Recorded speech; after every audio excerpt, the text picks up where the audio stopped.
Hey guys, this is Camfrey15 back at it with another video for you guys, and I'm back with another World's End Harem episode review.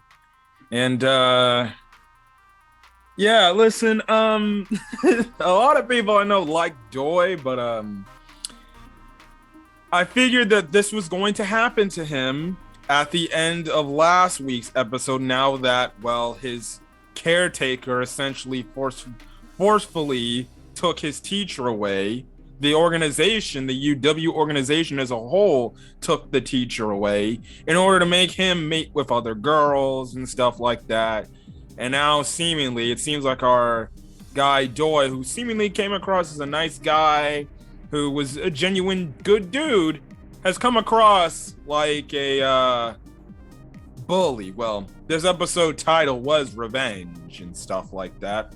Especially the fact that we get two girls returning from, I guess, 5 years ago from his past that he ends up doing some pretty disgusting things to. Now, obviously, last week ended off with the new pink-haired girl named Hoshino showing up, and we get the backstory to Hoshino and how Doi knows her. Essentially, back in his past, when he was getting bullied by his bullies, it was at the top of on the top of the school's building.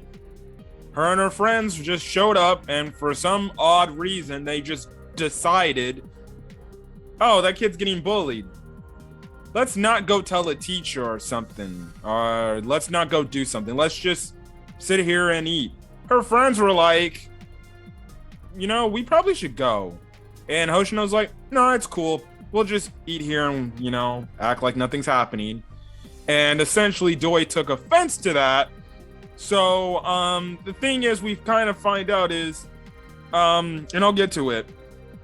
Hoshino, obviously, she aged compared to Doi. She's like 23 or something. She's essentially a full-fledged adult, and everything. And, she comes across the other girls trying to befriend them and everything and stuff like that. And the other girls are like, listen, we're rivals all here, and we're fighting for Doi, but let's get something straight. You don't know us, so we're not your friends. Ultimately, I did kind of feel bad for her. Honestly, I felt bad for Hoshino. Hoshino, I think, was done dirty. But essentially, we find out from the caretaker, because she tells Doi, like, yeah, she tried to be essentially a popular singer or celebrity, but that didn't work out because, well, there's no males around and stuff like that. So she's trying her hardest trying to get into the industry and stuff like that. So obviously, the number one thing is, let's just say his caretaker and Doi manipulate the situation with Hoshino by essentially kind of somewhat embarrassing her by having her in her bras and her panties and stuff like that.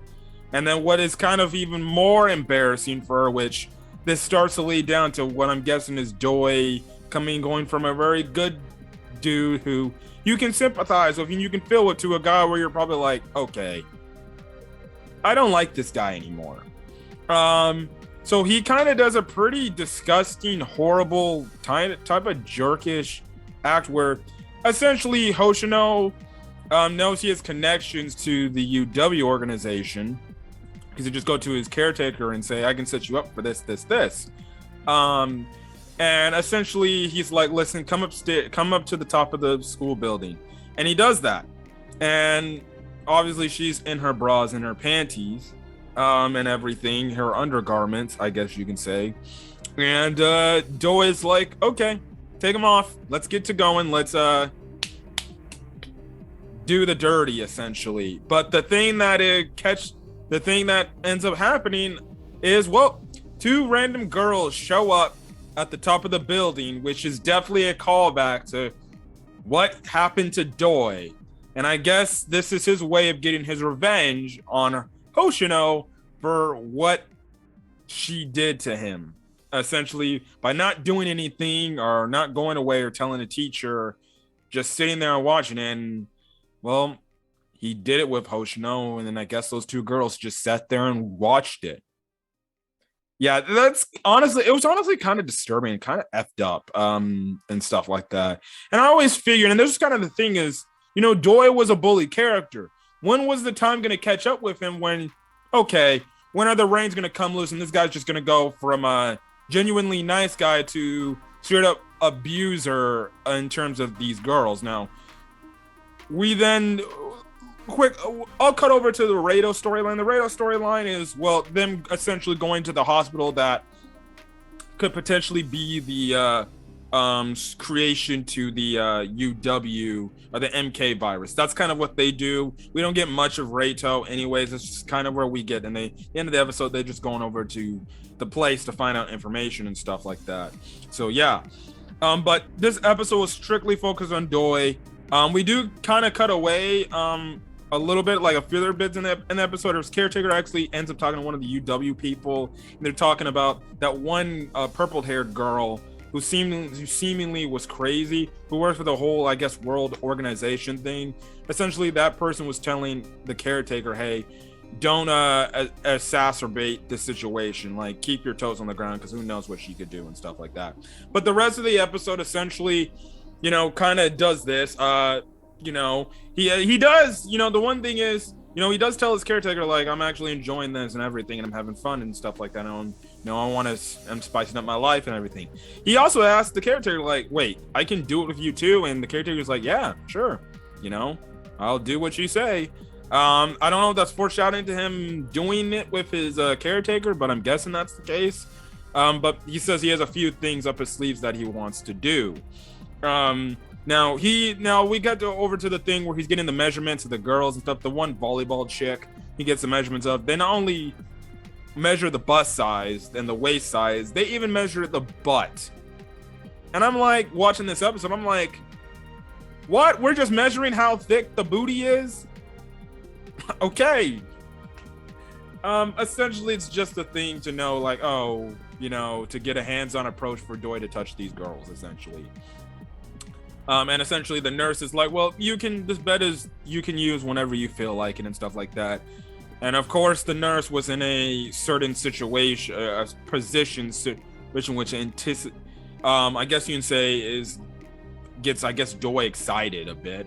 I'm definitely feel like this is leaning to, because they even hit it in last week's episode about the nurse, the school nurse. I think Doi is going to end up doing it with the school nurse too, because he does look at the school nurse like that, and he's like, and I'm like, he's going to do the school nurse. I thought it would be in this episode, but I guess whenever we see Doi again, that's what's going to happen. That's my only guess. I feel like he's going to do the nurse next. I felt like the nurse is fine with it. Okay, sure. All right. But we get shock twist of the episode because his caretaker comes in like, okay, I got what you wanted. And we find out the caretaker found the girl who was the boyfriend of the bully that always bullied him back in the past. We essentially find out she had a tough time living, and essentially we later find out also too she's a drug addict, essentially. So essentially she's just, I guess you can say, the definition of a hoe or something like that. Just somebody just really just trying to survive just to survive out there and doing it by any means necessary and stuff like that.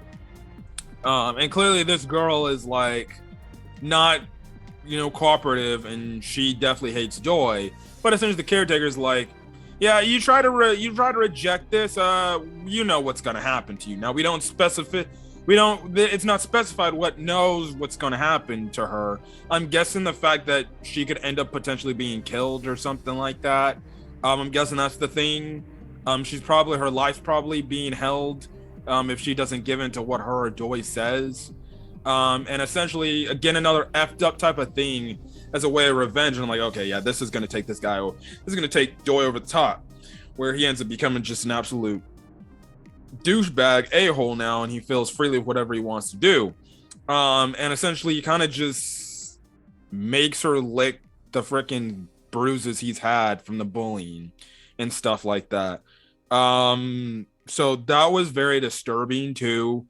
I guess one of the more brighter spots of the episode, I guess where it didn't feel too thing, was we get more of the innocent Doi, is the one blonde haired chick and the one volleyball chick. they kind of just goat Doi into doing it because as soon as the caretaker's like, listen, it's not my fault if Doi chooses you as a wife and you're second fiddle or third fiddle to him or first fiddle, do whatever you can to compete to win his heart over and stuff like that. Excuse me. And essentially during some of the girls' competition, during the swimming, essentially the one girl, the volleyball girl, and the blonde-haired chick, they have skin-tight bathing suits, and essentially, I don't know how the hell this is possible. He actually fits into the volleyball girl's swimsuit. They were diving under the water, and essentially, they did it. He had a threesome with the blonde chick, the volleyball chick, and her, I guess, in the pool. Okay. And we just get a monologue of him just doing all these different types of girls and saying how much he's enjoying it and stuff like that. And then he finds this one, I guess, underclass girl, and stuff like that. He takes her back to her room, and we find out, well, guess what? The girl with the bully, the girl who he hates, who bullied him, is there in his room. I also forgot to mention the girl also is like in a dog collar and chains and everything, so she can't do anything, she can't resist. And essentially she's there like a dog, and it was kind of messed up because the one girl's like, who's that? And Doy's like, oh, she's my pet. And I'm like, oh, so he really evil. He disgusting. So one, he essentially does it with this one underclass girl, which I guess isn't a grade lower than him, essentially subjecting the one. I thought they were gonna go with the direction of the girl bully, I guess, getting the H word, or I guess you can say, how about this, turned on from just watching it. But no, they go a different direction here. It's the middle of the night. She's kind of like, hyperventilating and stuff like that because she's a drug addict. And the number one thing about drug addicts is if they don't have drugs for like a substantial amount of time, they start to hyperventilate because they're experiencing withdrawal syndrome and stuff like that. And so she's going crazy. She's like, I need drugs. And Joy's like, oh, I got them right here. You want it? And he puts the pill on his tongue, and he's like, well, come and get it. Essentially forcing her to try to kiss her, but he forcefully puts his mouth on her, and he kind of, guess you can say, tongue kisses her, and stuff like that. So I'm guessing the thing that's gonna go into this is whenever they come back to Doi, I just have a weird feeling that he's gonna potentially R-word this girl just as a revenge thing. Again, the question is the girl gonna end up just hating it at first, but then in some weird twist away get some pure enjoyment and start liking it? That definitely could be a way they're going, but this episode essentially solidifies that Doi is not the loving character we saw when he was first introduced. He's become more of a hardcore a-hole, disturbing character. Heck, in the opening, you get a cut of his character and he looks fairly evil. So him getting the teacher taken away essentially warped his whole psychologically around to where now he's like, I can get any girl I want and I can do whatever I want to them, and stuff like that. So yeah, that's kind of messed up. This definitely again, I don't speak for other people. Maybe you still like Doi, but after this episode, it's like, I don't see how you can like Doi's character from this point on now. His character is essentially, it's a bad character now. It's a total twisted thing. And that's where I also think this could be also going with, I forgot the number one, the one guy who wants Rado's sister. I feel like that's what he's gonna do. He's gonna get to the point where he's gonna end up becoming a bad dude, and then it's like, okay, Rado's probably the only sensible dude now, and stuff like that. And maybe that's the whole bad thing is, doing all these girls and doing it with these girls mind warps you to think you have some sort of like dominance or something like that, and it actually makes the guys just complete a-holes, I'm guessing, because it's affecting Doi, and now he's a complete douchebag now. Potentially, well, if the fact that dude who wants Rado's sister, he could end up doing despicable acts now too. So yeah, but this is definitely gearing up for something. But anyways, if you guys like the video, leave a like, put in the comment section your thoughts on this week's episode of Worlds End Harem, as well as hit the subscribe button if you want to get more Worlds End Harem content, as well as any other anime content I upload to the channel. But other than that, guys, I'm Gadifer. Hopefully you guys have a great rest of your day or night or I'm checking this video. Until then, guys, peace.